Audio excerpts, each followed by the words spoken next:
It's time for Pure Performance.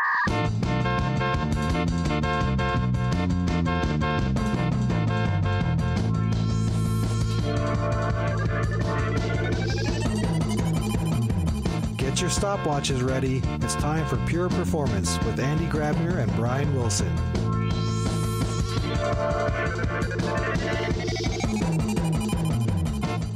Hello, everybody, and welcome to another episode of Pure Performance. My name is Brian Wilson, and with me, as always, is my trusty sidekick and overlord, Andy Grabner. Hello, Andy. How are you today? Overlord? What's that all about? Well, I always refer to the Austrians as the Austrian overlords. Really? You guys are just so much smarter, it seems, than really. Than at least us SEs over here, but yeah. Nah. Well, at least I think we must do something right over here on this side of the pond, because as we all just discussed, it's really quiet these days here in the summer months in Europe. Yeah. And it still seems we get stuff done somehow. But yeah, you have all those days off, all that beer, and you still get work done, and we don't. That's amazing. Yeah, I'm a little under the weather today, so I'll be probably a little bit more of a calm person.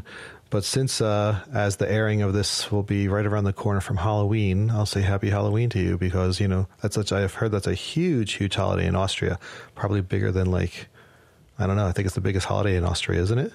Yeah, of course. Well, at least in the stores it looks like it, because we've no, seriously. I mean, it's getting bigger. Yeah, we do on Halloween. Come on, everything that is commercial and that sells makes it to everywhere in the world. So we have it too. So I want to introduce, and hopefully I pronounce your name correctly, and you can kick me later if I got it wrong. But Sravan, if you are on the line, hopefully you are there. Are you there with us? How are you? Yeah, I'm here. Hey, thanks for having me, guys. And you pronounced my name perfectly fine. Don't worry. Awesome. Perfect. I didn't try the last name, to be honest, even though I could try. That's quite all right. Yeah. Sravan, can you introduce yourself, who you are? We know, well, at least based on if people read the description of the podcast, we know you're a program manager at Microsoft, but what exactly are you a program manager for? And give us a little background. Yeah, absolutely. So I'm Sravan. I am a program manager in Microsoft Azure in the Azure Compute Group, and I work on a product called Azure Service Fabric, which in the simplest term is a distributed systems platform that makes the development of microservices easier. And my area specifically is with monitoring and diagnostics. So that's how customers who use the Service Fabric platform to get the data in their applications, in events from the platform itself, and then also performance counters from the infrastructure which their code runs on, getting all of that data into a tool like Dynatrace or Azure Log Analytics so that they can visualize it, create alerts, monitoring, etc. Cool. Hey, and I know you're obviously from Microsoft, but we always try to draw some parallels so people, understand the terminology. So that means you are working in the compute part of Azure, and that means Service Fabric is one of the compute offerings. Is there an equivalent to Service Fabric in some of your competitors' cloud offerings? Yeah, I wouldn't. So I would say there isn't quite a direct equivalent, but I would consider Service Fabric as a layer in between IaaS and PaaS, which are typically the compute products that all the cloud providers offer. I would say we are pretty similar to something like GKE, Google Kubernetes Engine, or ECS, which is Elastic Container Service. They also have a Kubernetes offering called EKS, and that's with Amazon Web Services. And similarly, Azure also has a Kubernetes offering called Azure Kubernetes Service. But each of these things are what we call container orchestrators. So if you guys are familiar with containers, this is kind of what tells you which nodes or which machines your container should go on. It schedules the deployments and manages those resources for you. So Service Fabric does all of that as well, but before containerization took off, it was actually just primarily used for microservices in the form of processes, or you can even just take an executable with all of its dependencies and then deploy that to our platform. And then the platform is smart enough to know, we should put these microservices on these machines to have the best, failover resiliency, et cetera. Mm-hmm. Cool. So as a developer, then if I if I'm using Service Fabric, and obviously you moved now to containers, what's the typical way of me as a developer, writing a microservice? That means I upload my container or my Docker file, or how does this work? So containers are a way to, I guess, it's an application of the microservices paradigm. So with traditional development, you usually have a lot of apps have these like 3-tier architecture, right? You have some sort of maybe like web or front end UI, and then you have a middle layer which has a lot of all your business logic, and then more processing, and then finally the deepest layer is some sort of database or data store. And typically when customers or when anyone does an upgrade to their application, all of these components, each of the 3 components are extremely tightly coupled. So you have to upgrade the entire thing, even if you're just making like a one line change or so. And then additionally, the upgrade usually just involves copying that into another virtual machine entirely. This can be very error prone, very expensive, very time consuming. So with microservices, the idea is we compartmentalize functionality in your application so that you have individual running components and basically these processes run on their own. They can be upgraded on their own. They can be scaled on their own. So I'll give you an example. Like let's say you're running an e-commerce site, and you can have a microservices or a microservice for your payments part. You have microservices for your shopping cart, microservices for your product catalog. And if you want to make just a change to the shopping cart part, you can just make that change, and Service Fabric will only update the bits for that microservice running in your deployment, and everything else will be untouched. And that gets independently versioned, so you can roll back just that part if you want. Let's say you're experiencing a lot of traffic on just the payment side, and you need to scale up, so you can easily just scale that up without having to copy over the entire application, if that makes sense. Yeah, that makes a lot of sense. Cool. And Service Fabric, if I am developing a microservice, coming back to your examples they just brought from, let's say, the shopping cart, do I, as a developer, need to define the dependencies that I have so that Service Fabric actually knows who am I depending on, or is this something that I have to not declare?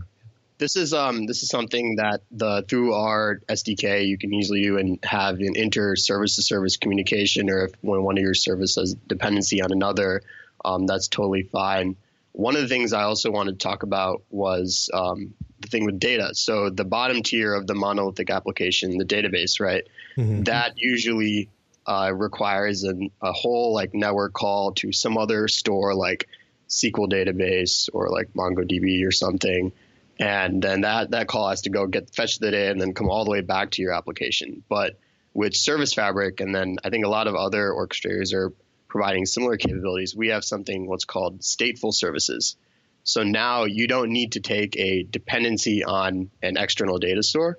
You can have your microservice itself hold all of your data in memory, which takes no dependency on network, reduces latency, and is a lot more reliable. You can work with your data just as you would with any sort of collection in .NET. You can literally just type in the data structure, iReliable dictionary or iReliable queue, and all of your data will just live in memory that way. So we see a lot of customers who require this, increased throughput and low latency, such as for gaming or for high frequency trading, using this paradigm.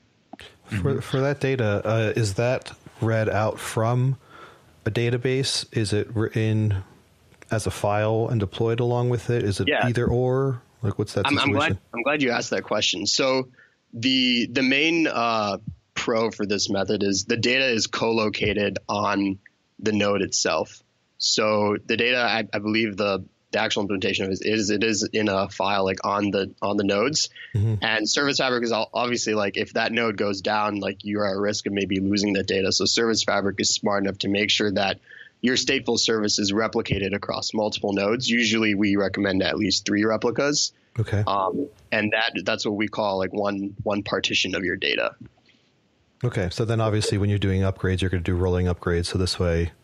Exactly. Okay. Yep.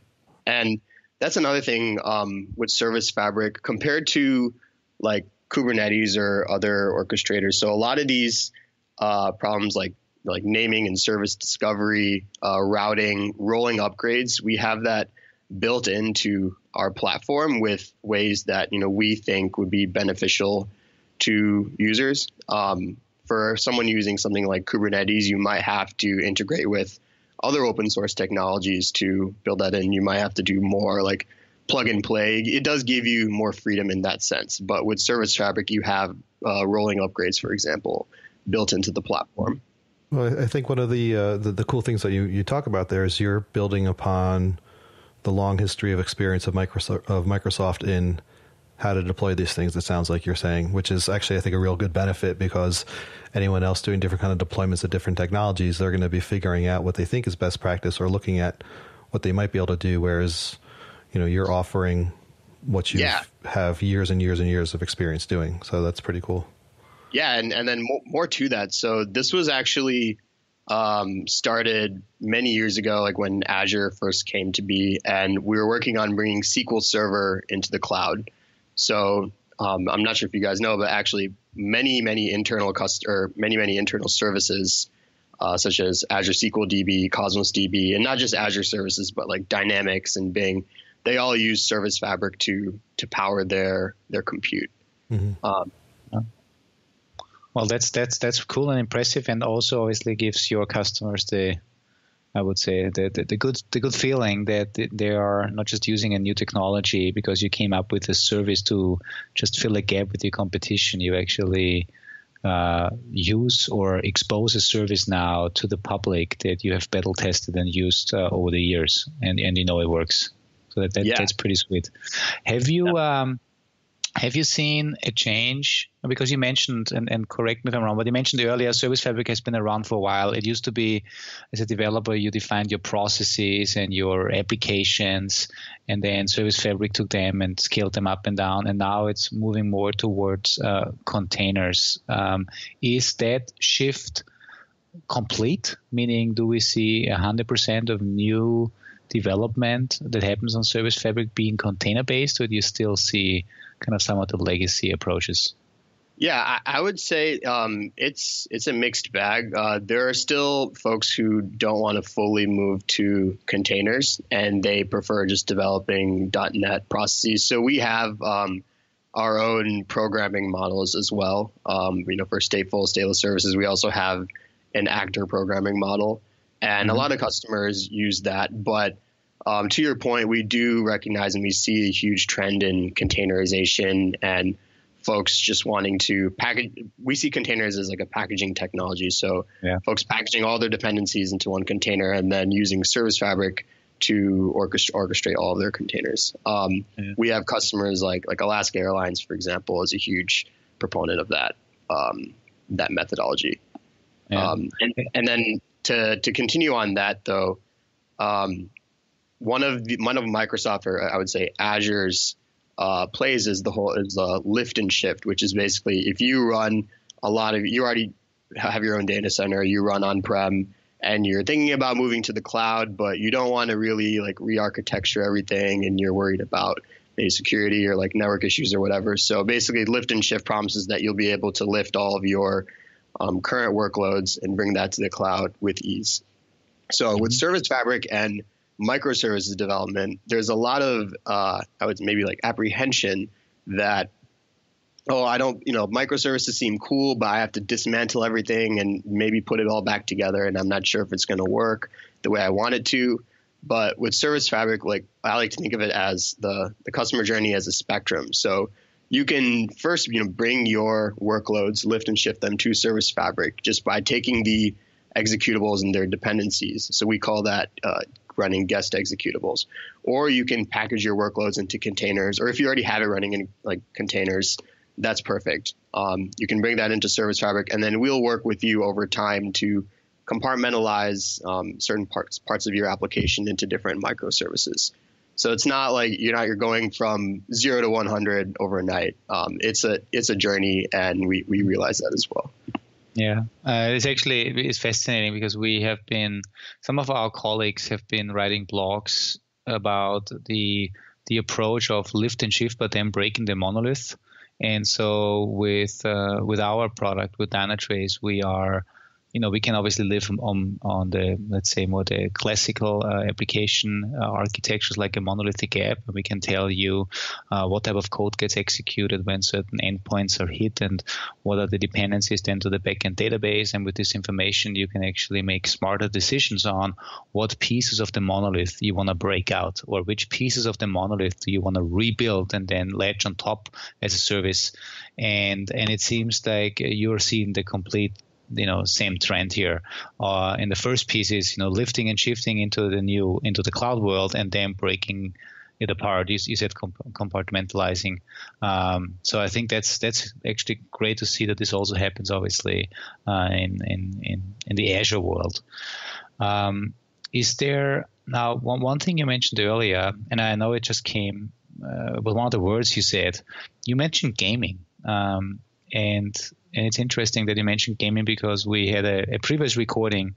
It's actually yesterday. We recorded it yesterday, but it probably aired like 2 weeks ago. Yeah. And we talked about Minecraft and monitoring Minecraft with Dynatrace with our colleague Mike Villager.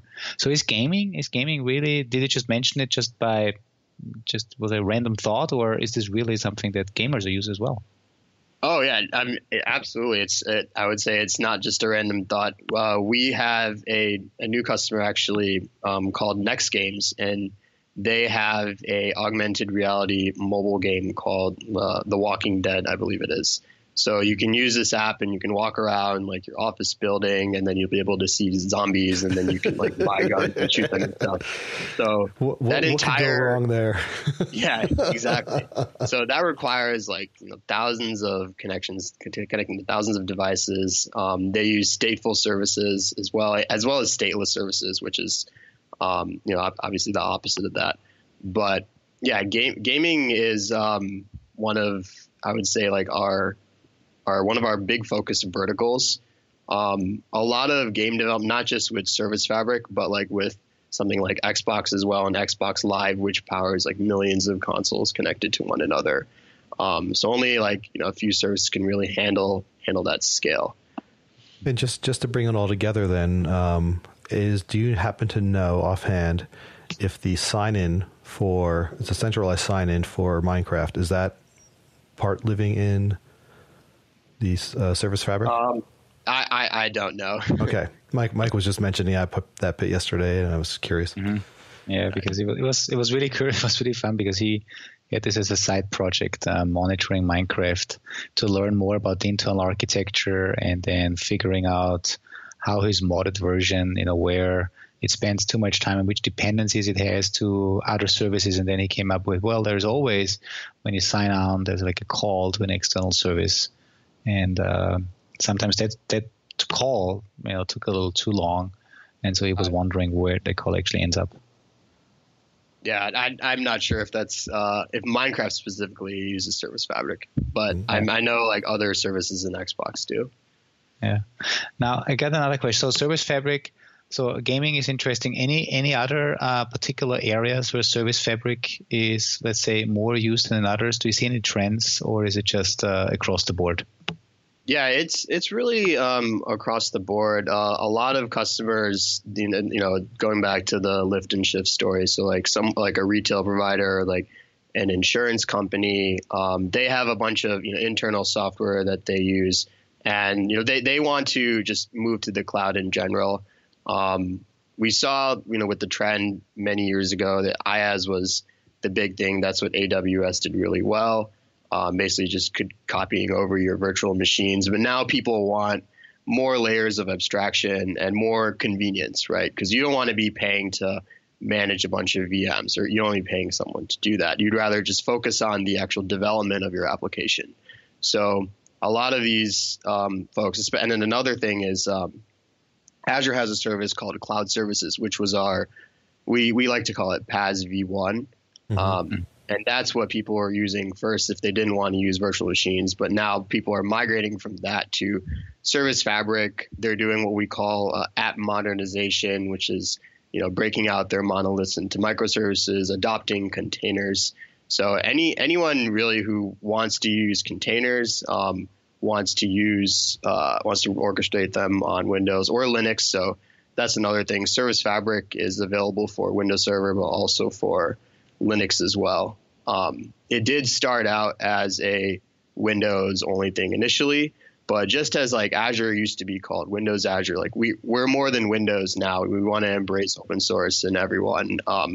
We're actually seeing a lot of customers don't want to pay license fees for Windows. So they prefer Linux, and Service Fabric came out with a Linux offering. It went GA, I believe, last year. Linux containers are miles ahead of Windows containers as well. So we have to be able to support these and deliver a great experience to stay ahead of the game. Right, and I believe if you run a .NET Core service in Linux, there's no license for that, correct? Yeah, you're paying for that. Yeah, that is just think that's really awesome. Azure's really come a long way.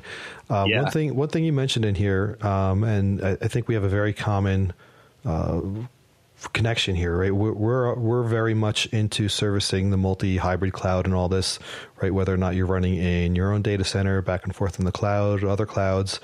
You put a note here that Service Fabric can run in your own system.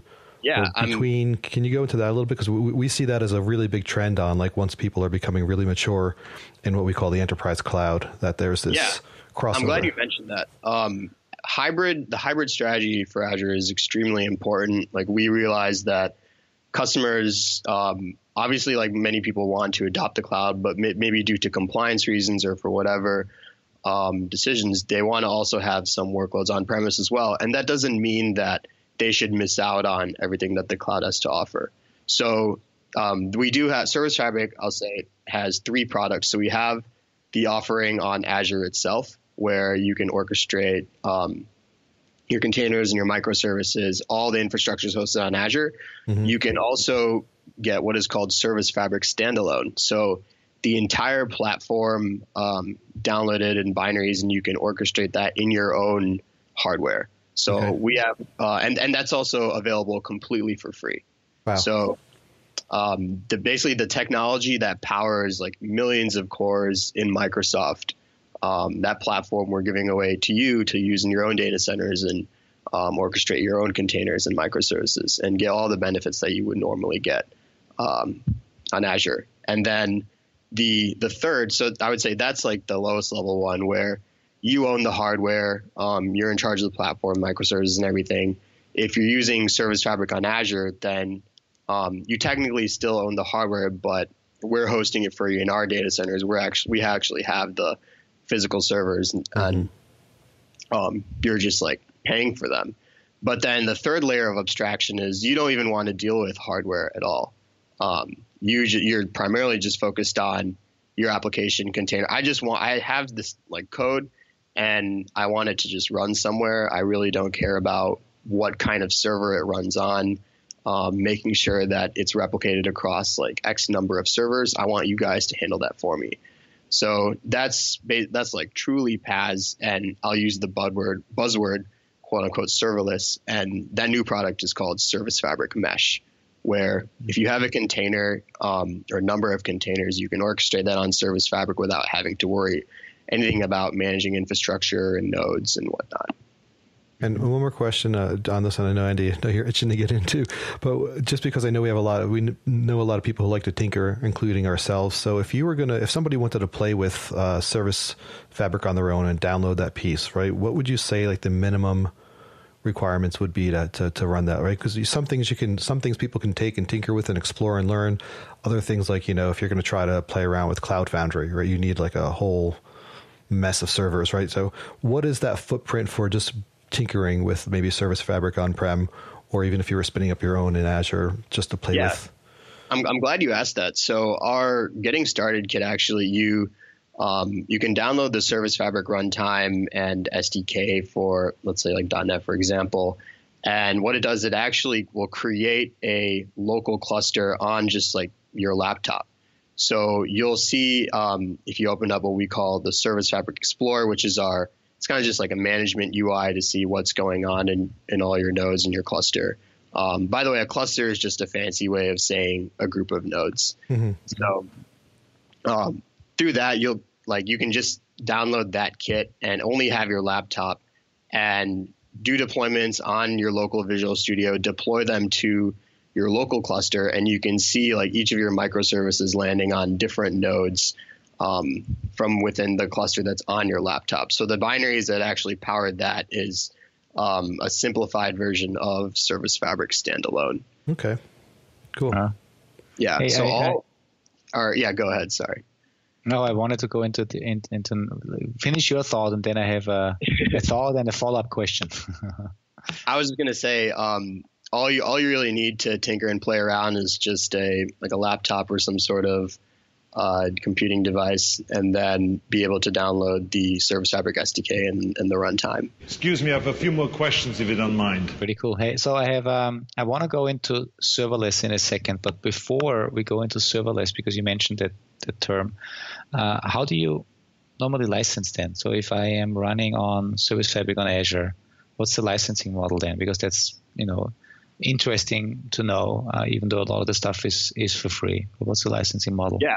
That's a good question as well. The only thing that you pay for with Service Fabric is the actual infrastructure itself. So when you create a cluster on Azure, you get to choose what type of VM SKU, so how much CPU and how much memory you want your nodes to have. And each of those, like if you want a beefier VM, that's going to be more expensive, obviously.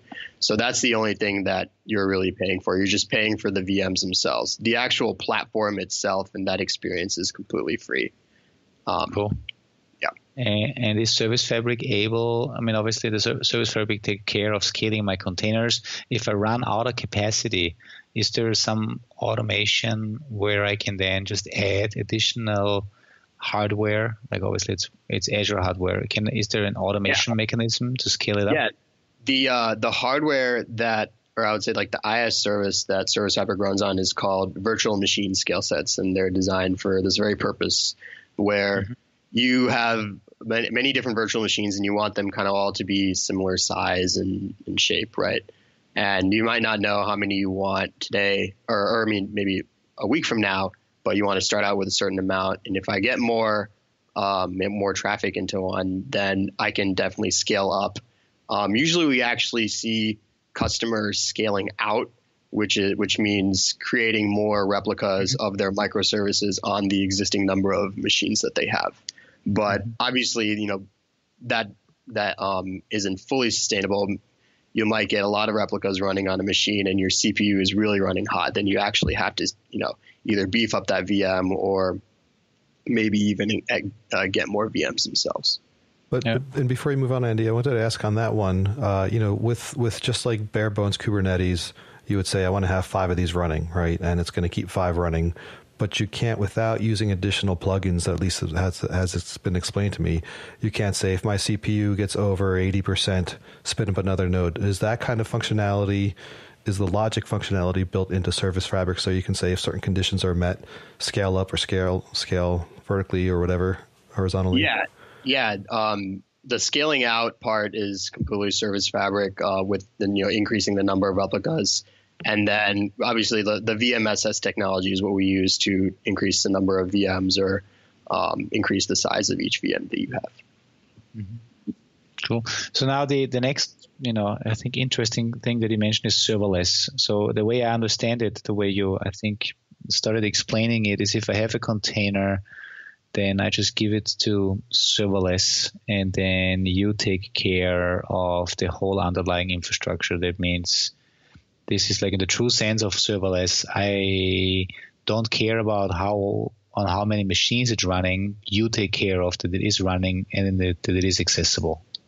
Yeah, and that's exactly it. The word like serverless, I believe, was kind of first popularized with AWS Lambda functions, which are just very like small snippets of code, very event driven. I believe that's actually what powers Alexa skills. And then Azure, we released something called Azure Functions, which is just functions as a service as well. But if you really want to like dig deep into the semantics, like serverless just means you don't have any exposure to the actual services or servers themselves. So we actually saw Google, they announced a serverless Kubernetes like 2 weeks after Service Fabric Mesh was announced in public preview. And I think serverless, the word, is being redefined into just no infrastructure, none of that management at all. But obviously, you can still code full, large-scale applications and host them in the cloud, but just not have anything to do with virtual machines. And to continue on what you were saying, like that's exactly what Service Fabric Mesh offers. Is as long as you can package your workload into containers, you can even describe how you want the containers to relate to one another. Like you want X number of containers for this application, and this many, and as part of this microservice within that application, these ports open, these ones talking to one another. That's all available with Service Fabric Mesh. And then what do I pay for? Do I pay for how long Service Fabric keeps these individual containers alive, or do I pay per requests that are handled and the time they take to execute? That's a great question. So I'll back up a bit and say, when we were just talking about Service Fabric on Azure, you're paying for the full VM itself.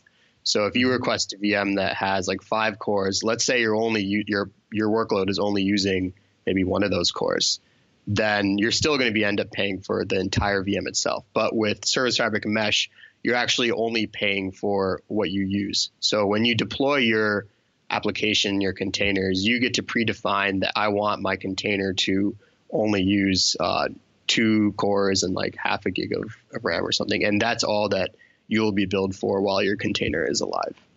So in theory, that container could be running on any size VM, much larger beyond that, but you're just saying this is the requirements of it, so that's what you pay for.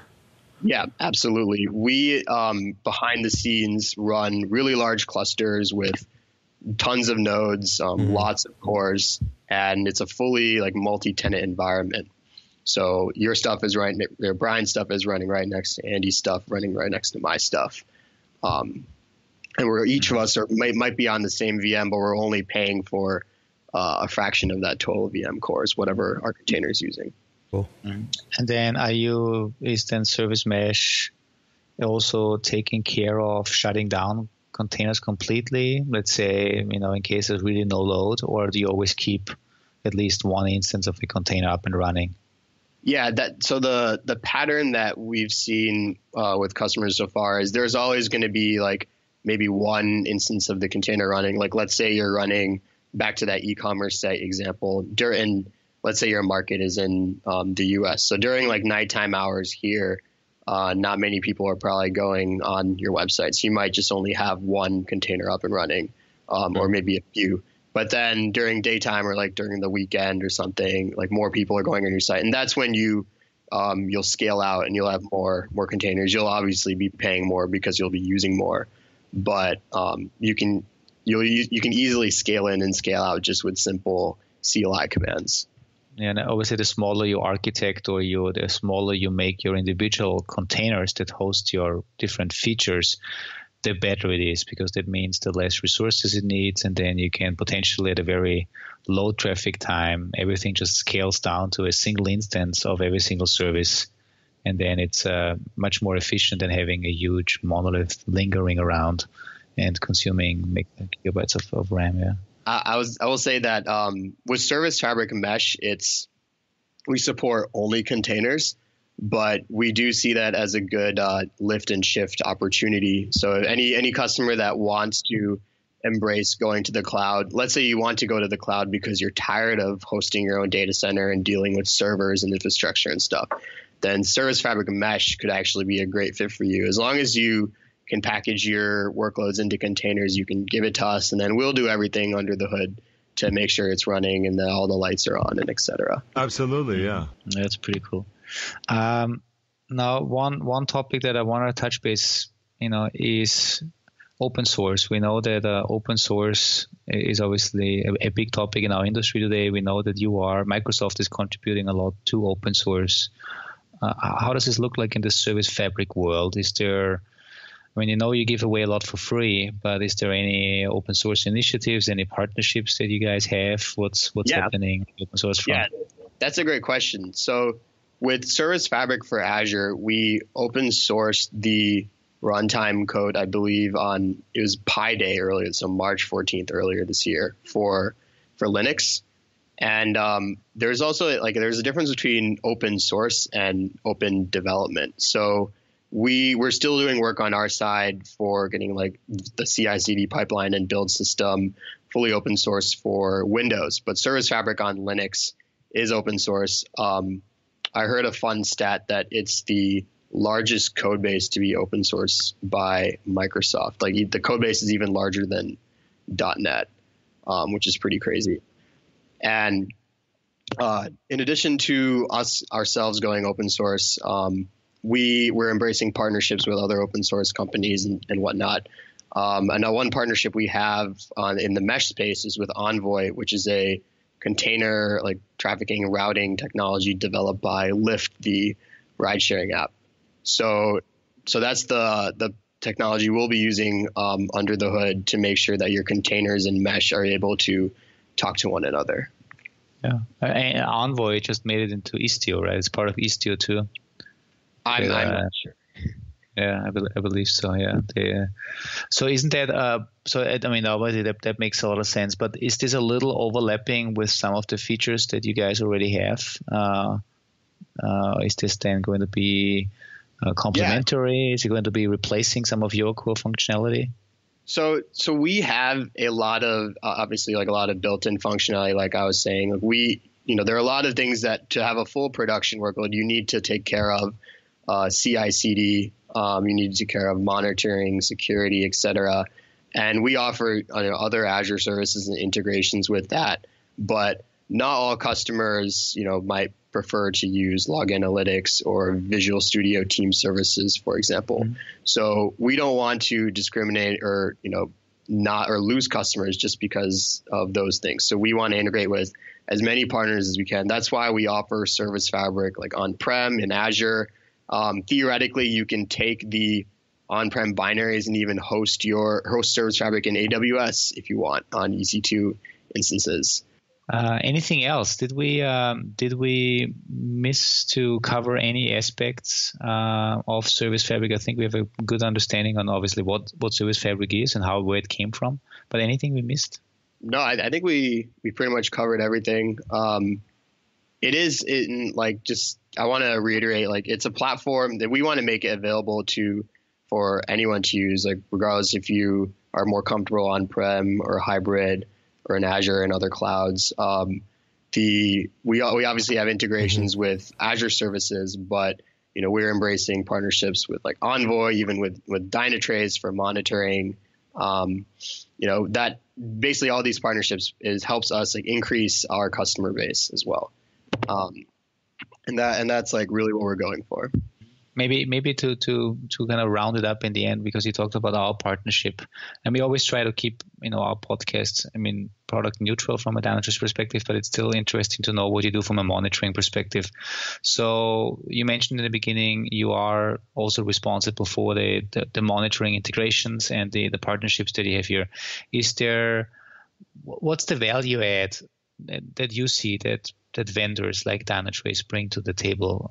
What additional features and values do we provide on top of what you guys already provide? I will say that the monitoring side of things in Azure is still a very Windows focused and Windows bias. So as we released Service Fabric Linux a year ago, we by just doing that, we want to increase our presence in the open source and Linux world, and partnering with other companies like Dynatrace or making sure an Elk deployment, an Elk cluster works with Service Fabric. That really helps, our other side is the Linux side of the story, because we don't want to be just branded as Windows only. I would say even Azure does not want to have that image as well. It's Microsoft Azure now, formerly known as Windows Azure. Just like it's Service Fabric, formerly known as Windows Fabric. Mm-hmm. Oh, that's cool. Yeah, obviously I think our big benefit that we always see with our customers is that we are multi-tech stack, multi-cloud, hybrid cloud, whatever you want to call it.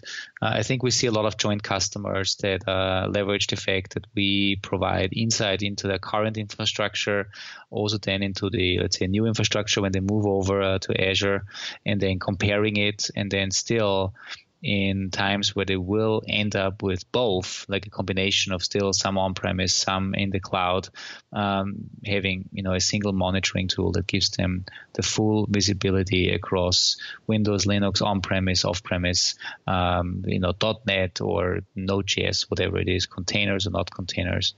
So that's cool, and thanks for the partnership. I mean, it's really great that you help. It's now you and your team now, obviously, with this podcast. But I also want to give a quick shout out to somebody else within Microsoft that we've been working closely with in the last couple of weeks. It is Donovan Brown's group, the DevOps guru, and his colleague or his league of his team, his league. Yeah, the League of the DevOps superheroes, and he and his team member Abel Wang, they actually started implementing and have implemented what we call the unbreakable pipeline for VSTS. So the integration between VSTS and Dynatrace, and then with this providing fully automated monitoring of everything you deploy with VSTS into Azure, and automatically leveraging the Dynatrace monitoring data for quality gates, doing things like automatic rollbacks, scaling up, scaling down. So there's some cool things that we've been doing with Microsoft over the last couple of months and years.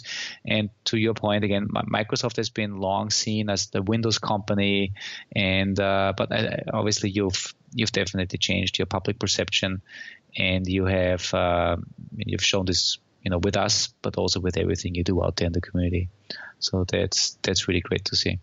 Yeah, Andy, I was going to bring up Donovan Brown myself, because the whole time we were having this discussion, I kept on thinking exactly what Donovan said, that this is not your parents' Microsoft, right? Every time we talk to Microsoft, I'm always so impressed with where the company's come. But again, for people who are just getting into the tech world, they don't know that history so much. But for us older timers, it's a fantastic transformation. Thank you guys. That really means a lot. Cool. All right, Brian. Shall we summon the summarator? Do it now. So what I found fascinating, and I didn't know this about Service Fabric, is that it's a service that came out of Microsoft that was actually used and is still used by large services within Microsoft. It's been battle tested. So it's not just a service that Microsoft sells to their customers just to fill a gap that they see with other cloud vendors. It seems, obviously a great dedication towards containers, which is obviously where the world is moving towards. I also think it's great that you guys are providing both in the cloud and on-premise offerings, that you even provide the on-premise cluster software for free. So we would encourage, and we'll provide the links on the podcast description to where people can find more information about Service Fabric, where they can download it. But it's great as developers if you want to play around with it, install it locally, and then deploy into your local Service Fabric cluster. And where the world is heading towards, or where your world heads towards, it seems where everybody's heading towards serverless, where serverless is no longer the serverless as was initially coined maybe by AWS Lambda, but it's really about let's focus on writing services and let's not worry about the servers anymore, because this is a problem that has been solved, and we should focus on building new services that are automatically scaled for us, and we only pay as we go. And that's it from my side. Well, thank you, Andy. The only thing I can say is I want to give a big thanks to Sravan for coming on, because I finally can wrap my head around Service Fabric now. I'm not going to say I could explain it perfectly to anybody, but I have a much, much greater understanding of it, and it's all starting to come together. So really, really appreciate you coming on. I'm hoping our listeners really got a good understanding of it as well. So thank you very much. Any final thoughts that you have? No, I don't think so.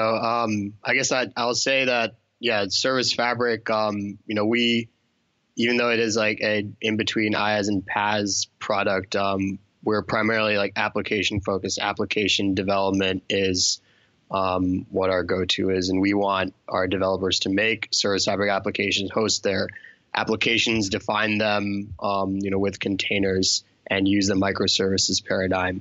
And additionally, like we really believe that in maybe like 2+ years time, like even though Service Fabric is an orchestrator, and I've been preaching all about it during this episode, in 2+ years time, we really don't think people are going to care about or want to use orchestrators. That's why we're really betting big on serverless and Service Fabric mesh. We see that as the next step in cloud computing technologies, more layers of abstraction.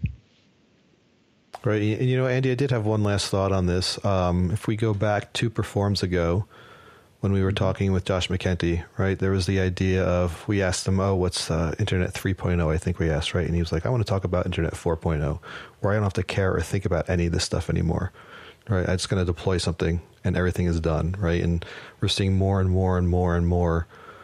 That's really the trend that we're seeing coming up, whether it's Service Fabric, whether it's, a Cloud Foundry kind of thing, or there's all these newer technologies are coming out so that people creating the applications or the services don't have to think about the underlying infrastructure anymore.